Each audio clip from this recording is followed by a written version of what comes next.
Tout commence avec la grande bataille finale entre les 5 héros de l'humanité et le redoutable empereur démon. Au milieu de l'affrontement, une quantité massive d'énergie est libérée, détruisant tout autour d'eux. Et avec une dernière explosion, la grande bataille atteint enfin son apogée et sa fin. Le monstre a été vaincu, mais pour y parvenir, les 5 héros de l'humanité ont dû payer un prix très élevé. Après la poussière retombée, on voit l'impeccable chevalier et la forteresse de fer soutenant l'archer céleste. Ailleurs, notre protagoniste essaie de soigner le sage de la lumière sacrée, qui a été grièvement blessé.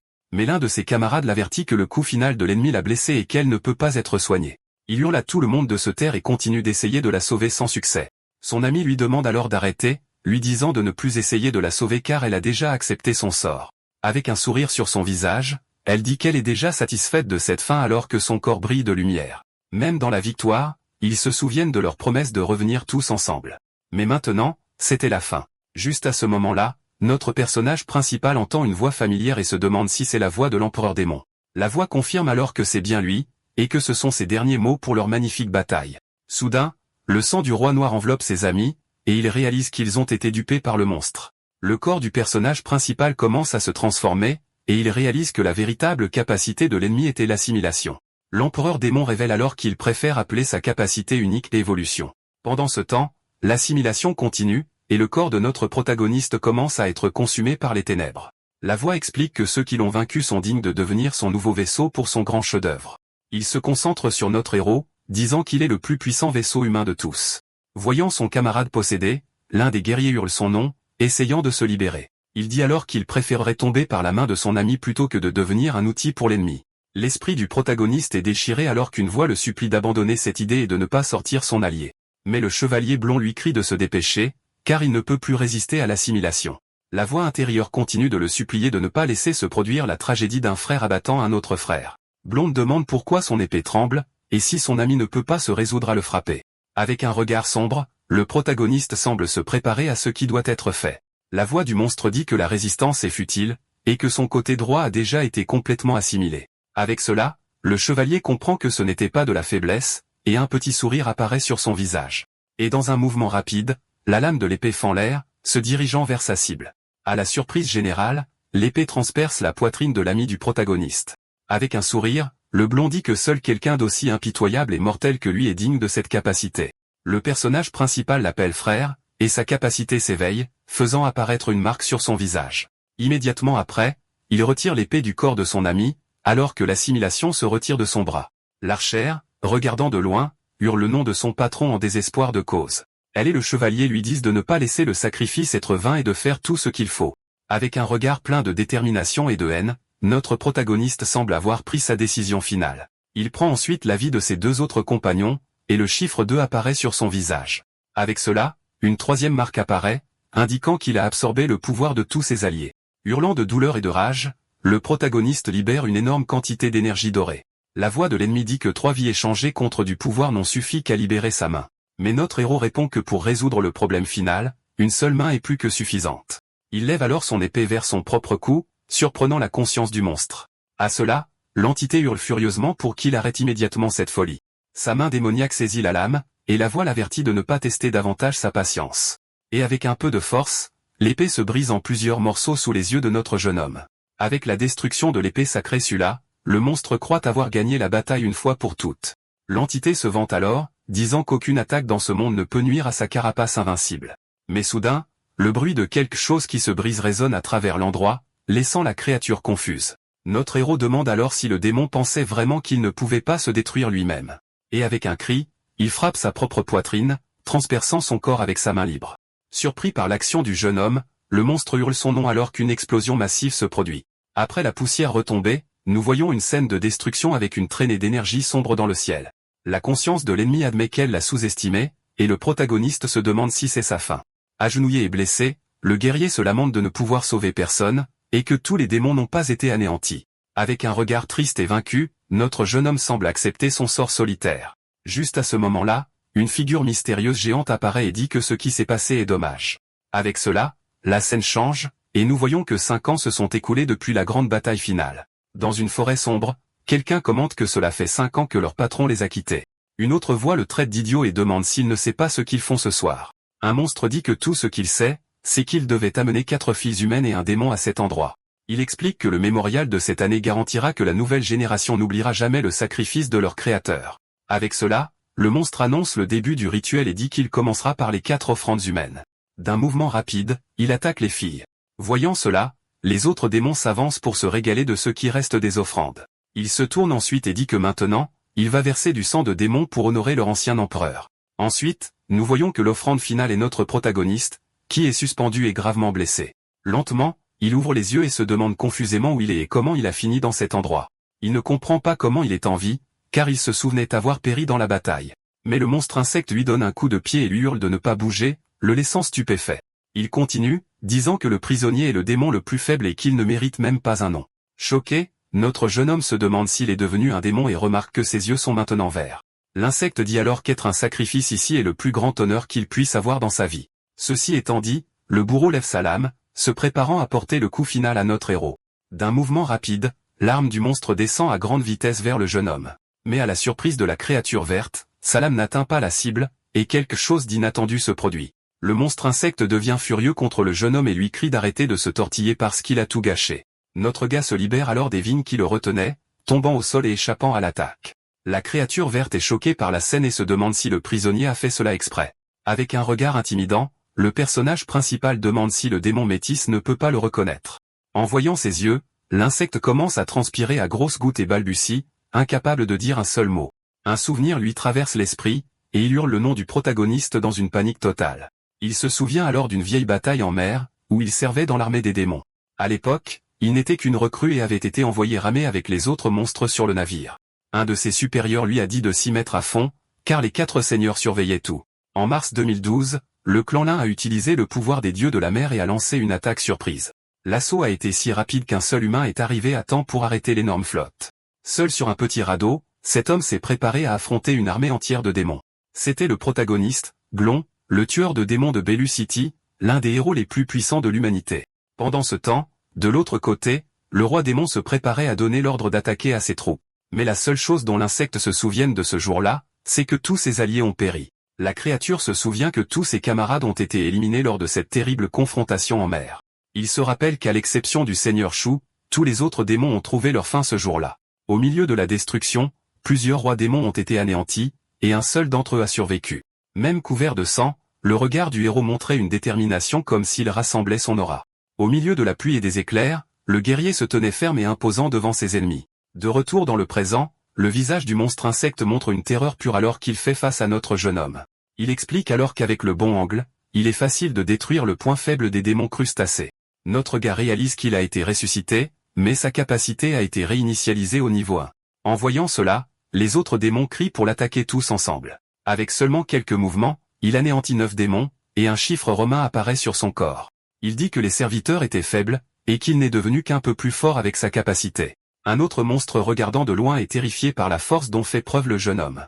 Voyant qu'il n'a aucune chance, la créature bizarre essaie de fuir cet endroit aussi vite que possible. Mais le protagoniste utilise la lame de l'insecte et cloue le mille-pattes au sol, l'empêchant de s'échapper. Alors que la créature hurle de douleur, notre jeune homme s'approche et saisit une de ses pattes avec sa main. Après le combat, il va vers les corps des filles et les recouvre d'un tissu pour leur donner un peu de dignité. Même dans un nouveau corps et avec une nouvelle vie, sa détermination en tant que héros de l'humanité n'a pas changé. Il essaie alors d'utiliser un sort de guérison pour tester ses pouvoirs, et une lumière verte apparaît dans sa main. Mais soudain, 3 serpents jaillissent de son bras, et il se demande pourquoi sa main est devenue ainsi. Sa main se transforme en une griffe reptilienne, et il crie son refus, incapable de croire ce qu'il voit. Il regarde le corps d'un des démons au sol, et la dure réalité commence à peser sur son esprit. Désespéré, le jeune homme tombe à genoux alors que des épines commencent à pousser sur son dos. Il comprend enfin qu'il n'a pas été ressuscité, mais réincarné dans le corps d'un démon. La main sur son visage, il ne peut pas accepter de faire partie de cette race honteuse qu'il déteste tant. Il se souvient à quel point il méprisait cette race inférieure, et maintenant il est l'un d'eux. Avec un cri de rage, il dit que la seule valeur que les démons ont est d'être éliminés par lui. Après sa crise, il se calme un peu, mais l'expression sur son visage reste sombre. Le goût dans sa bouche est amer, et il crache par terre avec dégoût envers lui-même et sa nouvelle forme. Le mille-pattes le menace, disant qu'il va le tourmenter et le faire hurler de douleur comme un humain. Il ignore les menaces et dit qu'il ne sait pas pourquoi il a fini comme ça, mais il comprend les conséquences. Le monstre se demande pourquoi le lâche d'avant est si différent, mais décide de lui faire encore plus peur. Mais avant qu'il ne puisse faire quoi que ce soit, notre héros se précipite et anéantit le mille-pattes d'un seul coup. Avec la lame de l'insecte à la main, il achève sans pitié le dernier monstre de cet endroit. Même en tant que démon, il décide de continuer son ancienne mission d'anéantir tous les démons. Avec un sourire terrifiant, il dit qu'il n'a rien à redire car maintenant il peut les chasser de l'intérieur. Il se souvient avoir entendu dire que 5 années se sont écoulées depuis qu'il a péri avec l'empereur démon. Maintenant, il décide qu'il vaut mieux trouver un endroit où rester et ensuite enquêter plus à fond sur ce qui s'est passé. Alors qu'il grimpe, il aperçoit le crâne d'un troll géant et reconnaît l'endroit où il se trouve. Il réalise que les démons y ont construit une forteresse, et trouve cela très pratique pour eux. La forteresse a été construite sur le squelette du troll de la montagne ronde, un ancien ennemi de lui. Continuant son chemin, il trouve la grotte où il a séjourné autrefois et confirme que ses souvenirs sont exacts. L'endroit semble sûr et exempt de démons, il décide donc de l'utiliser comme cachette temporaire. Pour se réchauffer et se reposer un peu, notre jeune héros décide d'allumer un petit feu de camp. Assis près du feu, il réfléchit à tout ce qui s'est passé et à la façon dont sa vie a changé radicalement. Même avec un nouveau corps, ses yeux portent toujours la même détermination qu'avant la fin de sa vie précédente. Près du feu, il commence à sculpter une petite poupée en bois pour passer le temps. À ce moment, un souvenir de ses anciens amis lui revient à l'esprit, et il se souvient des bons moments. Il se rappelle un jour où un de ses amis a dû improviser et lui a donné une jupe en feuille. Ses compagnons n'ont pas pu se retenir et ont éclaté de rire en voyant son nouveau look. Notre héros n'était évidemment pas du tout content de la blague et n'était clairement pas amusé. De retour dans le présent, une forte vague de nostalgie le frappe et un regard mélancolique prend le dessus sur son visage. Il termine ensuite de sculpter la petite statue en bois de l'un de ses anciens compagnons. Soigneusement, il place la figurine à côté d'autres qu'il avait faites auparavant. Au total, il a fait 5 petites statues, une pour chacun de ses amis disparus. En regardant les figurines, il se souvient de cette époque et de la façon dont les choses étaient différentes. Un autre souvenir refait surface, et il pense qu'il aurait pu faire mieux. Avec une expression sérieuse, il ramasse ensuite l'une des petites statues en bois et la mange. Immédiatement après, il jette le reste des poupées dans le feu pour qu'elles brûlent et se transforment en cendres. Les souvenirs de ses amis s'estompent à mesure que le feu consume lentement le bois. Puisqu'il est un démon maintenant, il décide de l'utiliser à son avantage et de les détruire de l'intérieur. Soudain, un violent mal de tête le frappe, et il commence à recevoir les souvenirs du corps du démon. Il voit que l'ancien propriétaire était un démon faible au sang de serpent qui se faisait toujours battre par les autres. Dans les souvenirs, le démon travaillait comme serviteur sur la montagne ronde, et notre héros se demande s'il était fermier. Un autre souvenir montre un professeur démon donnant une leçon sur les affaires du monde à d'autres monstres. Un des étudiants se plaint du cours, et nous voyons que l'ancien propriétaire du corps était utilisé comme repose-pied pour un démon. Il se souvient que les démons étaient des outils de guerre créés par l'empereur assoiffé de sang. Mais en seulement 5 ans, ils ont développé une civilisation et se sont installés sur ces terres. Avec toutes ces nouvelles informations, notre héros quitte enfin la grotte pour explorer le monde extérieur. En regardant l'horizon, il regrette de ne pas être assez fort pour tout résoudre dans le passé. Alors, il jure que dans cette vie, il deviendra plus fort que jamais pour anéantir tous les démons. En utilisant les souvenirs des démons, il trouve une carte qui montre l'emplacement du terrain d'entraînement 2. C'était le terrain d'entraînement numéro 2 de Round Mountain, un endroit rempli de recrues démons. Un instructeur rouge crie sur les recrues, disant qu'il ne veut pas répéter la leçon sur le continent Solace. En observant la scène, notre jeune homme comprend enfin la situation actuelle et ce qui s'est passé ces dernières années. Après la disparition de l'empereur, les démons menés par Shu ont continué la guerre contre les humains. L'instructeur annonce que le sujet de la classe est les marques de talent et nettoie la carte avec une recrue. Il explique que les marques sont des capacités innées et que chaque démon naît avec une contrairement aux humains. Pour utiliser la capacité, les humains et les démons doivent consommer une puissance interne. La force de cette puissance est indiquée par des symboles allant d'une à 6 marques, la première étant la plus faible. Le démon rouge se vante d'être un guerrier à 2 marques et libère son aura jaune. Notre héros réalise qu'il n'a aussi qu'une seule marque maintenant et qu'il doit tester ses nouvelles capacités. L'instructeur continue, disant que la deuxième marque est une étape importante car elle réveille la technique ultime de l'utilisateur. Soudain, les autres démons s'écartent pour laisser passer quelqu'un d'important à travers la foule. Un démon blond pousse notre gars et lui dit avec arrogance de se pousser du chemin. C'était la recrue de génie du camp, un démon puissant avec plusieurs casques de chevalier comme trophée. Il dit qu'il n'a pas besoin de repose-pied et demande qui a laissé entrer ce serviteur inutile ici. L'instructeur dit au génie de se taire et dit que l'entraînement pratique est sur le point de commencer. Il explique qu'au combat, la puissance et le type de la marque ne décident pas complètement de la victoire. Tirant une bâche, il révèle une créature géante et dit que la tactique et l'adaptation sont également vitales. Avec un sourire excité, le démon blond dit qu'enfin, quelque chose d'amusant va se passer. L'instructeur révèle que la créature a été créée par l'ancien empereur et que maintenant, il n'en reste plus qu'une. Il dit que c'est un démon hurlant très fort et que le corps de la bête n'a qu'un seul point faible. Notre héros regarde tout de loin et semble trouver toute la situation assez ennuyeuse. Il pense qu'il n'y a rien d'utile pour lui ici et décide qu'il est temps de quitter cet endroit. Il regrette de ne pas pouvoir anéantir les démons pour monter de niveau, et décide de ne pas attirer l'attention.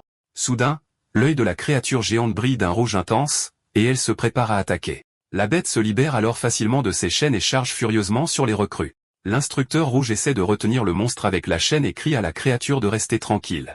Il se vante que même si la bête a 3 marques, son point faible est entre ses mains. Mais à la surprise du démon rouge, la créature laisse échapper un sourire terrifiant et moqueur. La bête dit alors que la nouvelle génération de démons est pathétique, laissant l'instructeur en état de choc. Il révèle qu'il a fait semblant pendant des semaines pour mener à bien la mission de son maître, et maintenant il va tous les anéantir. Le corps du monstre commence à se fissurer, et une énergie sombre se libère de l'intérieur. En un clin d'œil, la créature se jette en avant et anéantit l'instructeur démon d'un seul coup. Toutes les autres recrues, y compris le génie blond, sont complètement terrifiées par la scène.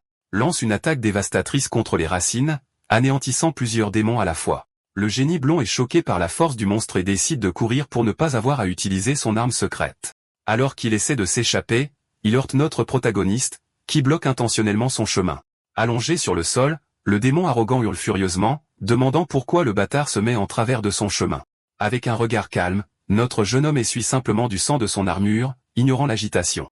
Au milieu du chaos, la créature géante remarque que l'une des recrues est restée derrière et le regarde fixement. Avec un sourire, la bête le nargue, lui demandant s'il peut s'échapper alors qu'elle élimine plus de démons. Voyant qu'il n'a pas d'issue, le blond se prépare à utiliser son arme secrète en dernier recours. Le monstre lance alors une attaque puissante et sombre directement sur notre héros. D'énormes griffes sombres avancent à grande vitesse, prêtes à écraser le jeune démon. Mais au lieu de courir, le protagoniste affronte l'attaque de front alors que ses yeux brillent intensément. La bête est surprise et se demande ce qui se passe et d'où vient cette étrange aura. Il ne comprend pas pourquoi le faible ne le craint pas et se demande s'il connaît sa véritable faiblesse. Mais il rejette l'idée, car ses 9 parents ont péri il y a des années, et une recrue ne les aurait jamais vus. Avec un coup de pied puissant sur le sol, notre jeune homme se prépare à montrer au monstre ce qu'est la vraie puissance. La bête se convainc que c'est impossible, et que ce n'est qu'un acte du jeune démon. Debout au milieu de la destruction, notre héros fait face au monstre avec une présence écrasante. Avec un regard sombre, il avertit que si la créature fait un pas de plus, elle connaîtra sa fin. La créature décide de devenir sérieuse, se préparant à montrer son autorité. Avec cela, il libère une puissance primale et se jette en avant avec une attaque dévastatrice contre notre gars. Mais notre héros reste debout sans une seule égratignure, tandis que le démon blond est hors de combat derrière lui. Le monstre fait un mouvement rapide. Fuyant à toute vitesse, le monstre pense que le combat est trop risqué et décide qu'il vaut mieux s'enfuir. Tout le monde est choqué de voir l'énorme démon s'enfuir, et le génie blond n'arrive pas à croire ce qu'il vient de voir. Ensuite, notre héros offre une main au démon au sol pour l'aider à se relever. Le démon blond le regarde avec une expression de confusion totale, ne comprenant pas ce qui se passe. Il pense que le MC essaie de se rapprocher et dit qu'il est un génie à 2 sauts alors que l'autre n'est qu'un serviteur.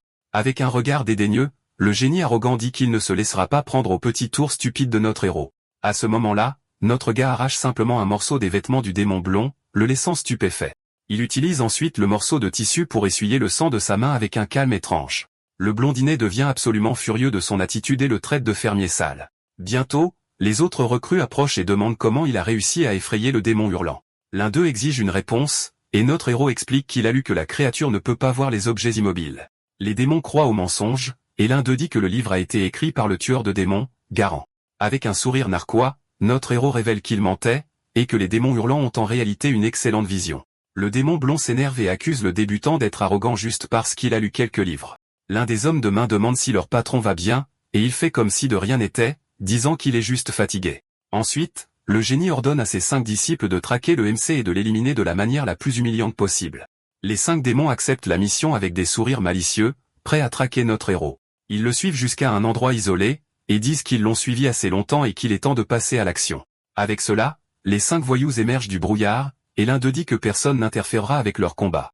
Les monstres se dispersent dans le brouillard, encerclant notre protagoniste, de sorte qu'il n'a aucun moyen de s'échapper. Il commente que son venin est faible et qu'une morsure ne fera, tout au plus, que picoter un peu.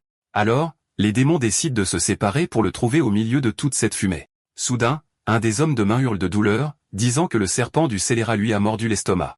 Son corps succombe alors au venin, et il explose en 1 million de morceaux. Le ver se répand dans la zone et commence à affecter les autres monstres également. Avec cela, 2 démons crient de désespoir, disant qu'il y a du poison dans la fumée, et que leurs yeux brûlent. La silhouette de notre jeune homme apparaît au milieu de la fumée toxique alors que le démon hurle d'agonie. Il dit qu'il va utiliser ces 5 vilaines choses pour tester les applications de son sceau de talent. Sa lignée de serpents antiques lui donne une vision thermique, et il explique comment il peut maintenant voir dans le noir. De plus, en concentrant la puissance dans ses bras, il peut créer des serpents pour attaquer ses ennemis. Les démons se demandent ce qui est arrivé à leurs amis, et notre MC réfléchit à sa nouvelle flexibilité tactique. Soudain, le chef des démons lâche un puissant hurlement, se préparant au combat. À ce moment, notre héros émerge enfin de la fumée. Le démon rouge le nargue, disant qu'il n'est rien sans le brouillard, tandis que son frère le menace. Cela dit, le monstre charge à grande vitesse, prêt à porter un coup dévastateur.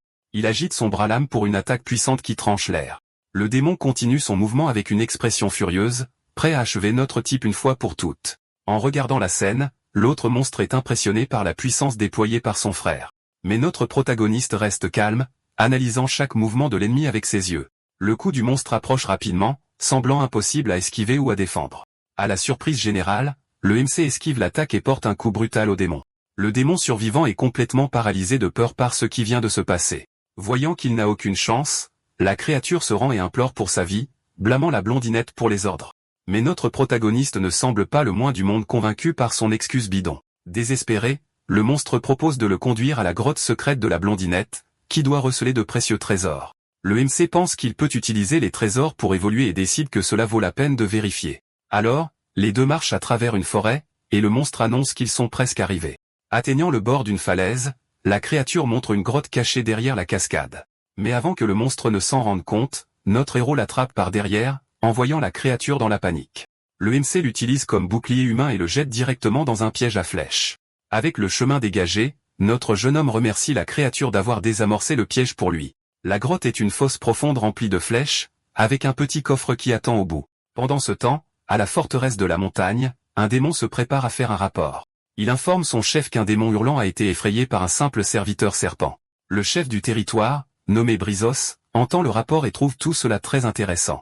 De retour dans la grotte, notre héros ramasse le coffre et se demande pourquoi c'est la seule boîte là-bas. À l'intérieur de la boîte, il trouve une petite bourse, mais une voix lui crie de laisser tomber l'objet. Soudain, le génie blond apparaît dans une attaque rapide et parvient à arracher la bourse des mains de notre jeune homme. Fou de rage, le démon arrogant lui crie dessus, lui demandant comment il ose toucher à ces précieuses choses. Le démon furieux lance un coup de pied dans la direction de notre jeune homme. Notre héros esquive l'attaque de la blondinette, qui tombe alors au sol, criant que sa jambe a été blessée dans l'attaque. Le génie blond est choqué et se demande pourquoi il est si différent d'avant. Il réalise qu'il ne peut pas combattre de front et doit se retirer pour que sa jambe puisse guérir. Alors il décide de reculer et s'envole à grande vitesse pour échapper au combat. Nous voyons la blondinette fuir à toute vitesse. Debout sous la cascade, notre jeune homme note que c'était un autre démon de type aviaire.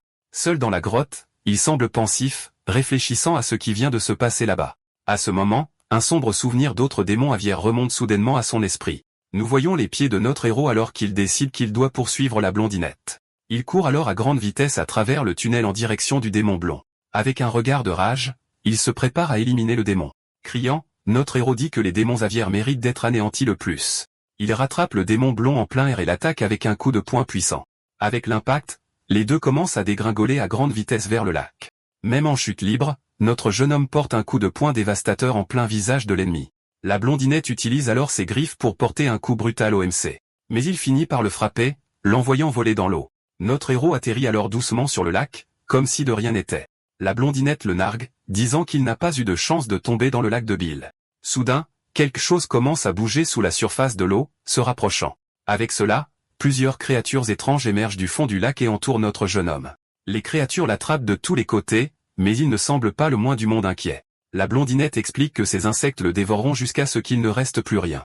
Il révèle que le lac a été formé par la bile d'un clan de démons très puissants. Tiré sous l'eau, il mord l'une des créatures de toutes ses forces. Avec cela, il commence à absorber l'énergie de la créature pour augmenter sa propre puissance. Il se libère des créatures avec une explosion de puissance, laissant tout autour de lui détruit. La blondinette est surprise par sa force mais reprend rapidement son sang-froid. Il dit que même si le protagoniste est fort, il ne sera jamais capable d'achever tous les insectes. Alors notre jeune homme lance une attaque avec sa main, et plusieurs serpents d'énergie jaillissent vers la blondinette. Les serpents d'énergie jaillissent de l'eau et attaquent le démon dans les airs à grande vitesse. Il esquive et tranche les serpents avec ses ailes, se moquant de la vitesse de l'attaque. Il continue de narguer, disant qu'à cette vitesse, notre héros aurait de la chance de transporter du fumier. Le démon continue d'esquiver et de couper les serpents d'énergie qui apparaissent sans cesse. disant que les serpents de notre jeune homme sont trop lents et sont, au mieux, bons pour labourer le sol. La blondinette avertit qu'il sera lentement usé jusqu'à ce qu'il ne reste plus rien et le traite de sale fermier. Soudain, tous les insectes du lac se rassemblent, formant une boule géante et bizarre. Les serpents d'énergie fusionnent avec la boule d'insectes, créant une créature bizarre. La créature bizarre s'envole dans le ciel à grande vitesse, surprenant le démon blond. Avec un regard déterminé, notre héros prépare son attaque finale pour mettre fin au combat. La créature de serpents et d'insectes charge à grande vitesse vers le démon blond. La créature bizarre frappe le démon de plein fouet avec une attaque rapide, choqué par la vitesse et se demande comment l'attaque est devenue si rapide tout d'un coup.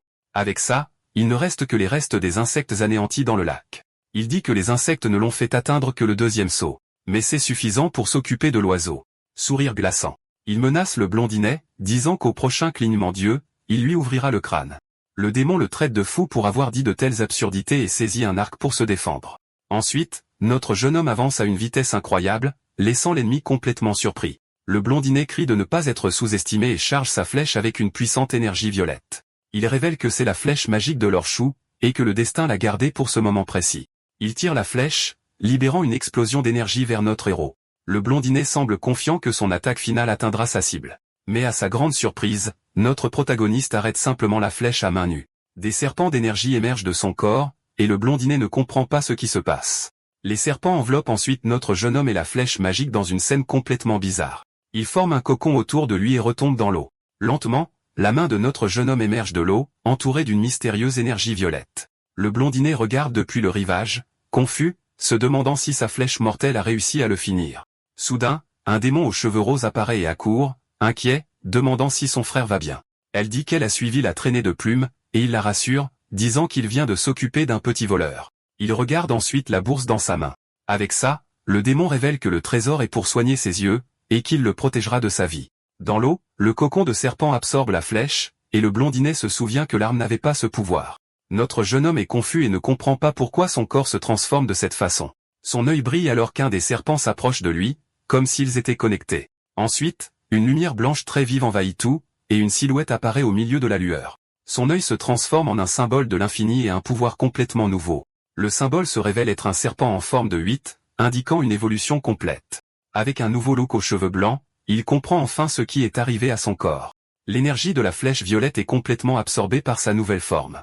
Il réalise que son éveil a été déclenché par la flèche, et se traite de serpent avide. Avec l'ancienne lignée, il éveille un impressionnant pouvoir d'annihilation. Ce pouvoir s'appelle la mue d'un serpent, et montre tout son potentiel destructeur. Une explosion d'énergie violette et blanche consume le corps de notre jeune homme dans une transformation épique. Sur le rivage, les deux démons pensent qu'il a coulé et que le combat est enfin terminé. Le blondinet essuie le sang de son visage et dit qu'ils peuvent maintenant se détendre. Mais soudain, le ciel s'assombrit et la foudre commence à frapper, changeant toute l'atmosphère. Une forte pluie commence à tomber, et les deux frères et sœurs lèvent les yeux vers le ciel, complètement confus. Des éclairs violets foncés zèbrent le ciel, créant une scène terrifiante. Le blondinet le reconnaît comme du tonnerre noir et est complètement abasourdi. L'eau du lac commence à bouillonner et à briller d'une intense lumière violette. Une énorme explosion d'énergie jaillit du fond du lac, illuminant tout autour. L'onde de choc de l'explosion manque de renverser les deux démons alors qu'ils se protègent. Le blondinet dit que quelque chose a sauté de l'intérieur de la foudre, et sa sœur demande ce que c'est et où c'est. Elle pointe le milieu du lac avec un regard de peur sur son visage. Au milieu du lac, une statue émerge avec notre héros au sommet, sous une nouvelle forme et avec un nouveau pouvoir. Le démon blond n'en croit pas ses yeux et est en état de choc total. Notre héros apparaît en mode berserk, maintenant avec des cheveux blancs et une aura imposante. Les deux frères et sœurs regardent sa nouvelle forme avec crainte et se préparent au pire. Notre jeune homme révèle sa nouvelle forme appelée tonnerre féroce. Il admet son erreur d'avoir été trompé auparavant. Mais maintenant, tout sera différent. Le blondinet n'accepte pas la défaite et charge furieusement, lui criant de ne pas devenir prétentieux. Il vole à grande vitesse vers notre héros, mais le MC lance une attaque violette. L'attaque frappe le démon de plein fouet, le faisant tomber vers le lac. Il hurle de rage d'avoir été trompé une fois de plus par notre jeune homme. L'attaque détruit l'aile du blondinet, le laissant vulnérable et incapable de voler. Le protagoniste dit que le niveau de puissance du blondinet n'est pas suffisant pour tester ses nouvelles capacités. Avec une dernière attaque énergétique, il projette violemment le démon dans l'eau. Sa sœur regarde tout avec désespoir et crie le nom de son frère en panique. Elle court vers le lac sous la pluie, essayant de trouver son frère disparu. Le blondinet s'enfonce dans l'eau en termes profanes, disant que s'il était plus fort, les choses seraient différentes. Il sait qu'après son départ, le protagoniste n'épargnera certainement pas sa sœur. Avec un rugissement de fureur, il libère une explosion d'énergie pour se sauver. Notre jeune homme regarde la scène avec un sourire narquois, sans paraître surpris. Le blondinet révèle sa nouvelle forme, appelée costume de plume de colombe, avec une aura jaune. Sa sœur est émue de voir qu'il a enfin éveillé son autorité. Les larmes aux yeux, elle dit qu'elle ne le laissera plus se battre seul. Elle utilise ensuite son œil démoniaque dominant pour invoquer une bête géante et sombre. Les deux frères et sœurs crient ensemble, préparant une attaque combinée. Qu'il lance une attaque appelée la flèche du ciel tombant vers notre héros. Mais notre jeune homme se prépare à riposter avec toute sa puissance nouvellement éveillée. Il concentre son énergie violette et lance un faisceau dévastateur contre leur attaque. Les deux attaques se heurtent, créant une explosion d'énergie jaune et violette. Notre héros charge au milieu de l'explosion, prêt à mettre fin au combat une fois pour toutes. Il assène un puissant coup de poing au blondinet, qui n'a aucune chance de se défendre. L'impact du coup est si fort que le blondinet est projeté au loin. La bête invoquée essaie de dévorer notre héros, mais il ne la laisse pas prendre le dessus sur lui. Il se retourne dans les airs et lance une attaque énergétique violette sur la créature. Avec une morsure de vipère, il détruit la bête d'un seul coup. Après l'explosion, notre jeune homme atterrit sur l'eau. Le blondinet voit là une chance d'attaquer pendant qu'il est distrait. En douce, il utilise les corps d'insectes comme couverture et avance. Mais notre héros se défend avec une barrière d'énergie violette. La sœur du blondinet utilise son regard de renforcement pour booster son attaque. La bête qu'elle a invoquée se prépare aussi à attaquer de toutes ses forces. Elle lance une tempête de nuages tissés, une attaque puissante et dévastatrice. Le blondinet pense que le héros ne peut pas bloquer l'attaque et avance avec confiance. Mais notre jeune homme libère une explosion d'énergie et dit de ne pas le sous-estimer. Il utilise la tempête abyssale, une attaque qui prive l'ennemi de ses sens. Avec ça, le blondinet tombe à l'eau, vaincu, et sa sœur court pour l'aider. Il lui tend la bourse et lui dit de courir, mais elle refuse de l'abandonner. Il lui tend désespérément la bourse Dieu, la suppliant de fuir. Notre jeune homme s'approche, et le blondinet implore le retour du sac avec les yeux. Dans le sac, plusieurs yeux humains sont révélés, et le blondinet continue de supplier. Notre héros explique que sa sœur a besoin de manger des yeux humains frais pour ne pas devenir aveugle. Les deux se serrent dans les bras et implorent le pardon, disant qu'ils ne veulent plus les yeux. Le perso principal se détourne et dit qu'il va poser une question alors que la pluie cesse. Il demande si les personnes à qui on a arraché les yeux ont aussi imploré le pardon. Les deux sont muets face à sa question et ne savent pas quoi répondre. Avec un regard froid, il exige une réponse par oui ou par non, sans tourner autour du pot. Il se regarde tristement, et la sœur dit qu'elle a oublié. Elle baisse les yeux avec une expression vide, comme si elle se fichait des victimes. Notre héros pense que les démons n'ont pas changé du tout, même avec leur nouvelle civilisation. Assis sur le rivage, il pense qu'ils sont juste passés du plaisir de faire du mal au profit de faire du mal. Il mord dans une pomme et conclut qu'il traite la vie comme quelque chose sans valeur. Avec sa nouvelle forme, il dit que son plus grand gain a été la forme de tonnerre féroce. Il explique que cette forme consomme énormément d'énergie, il ne peut donc pas l'utiliser quand il veut. Un démon appelle son patron pour voir les corps et dit que leur disparition n'a rien à voir avec la météo. Il révèle que les têtes des ont été arrachées par la foudre de manière rapide et violente. La bosse, Brizos, arrive et dit qu'il semble qu'un invité indésirable a envahi son territoire. Pendant ce temps, quelqu'un se cache dans la forêt, observant la scène de loin. La leader avertit qu'elle enquêtera personnellement sur toute fin mystérieuse de nouveaux talents. Avec une houe sur l'épaule, notre jeune homme traverse la forêt comme s'il était un simple fermier. Brizos le voit et s'approche de lui avec un regard suspicieux. Elle demande qui il est et ce qu'il fait là, et il répond qu'il cherche des baies sauvages. La bosse se souvient alors de lui comme l'esclave de la ferme qui a effrayé le démon hurlant. Elle le pousse de côté, disant qu'elle a des choses plus importantes à régler en ce moment. Le démon marche sur lui et le menace, lui disant de trouver de bonnes baies pour sa tarte. Il tombe au sol sous son pied, l'air complètement impuissant et soumis. Elle se penche près de lui avec un sourire séduisant et le menace.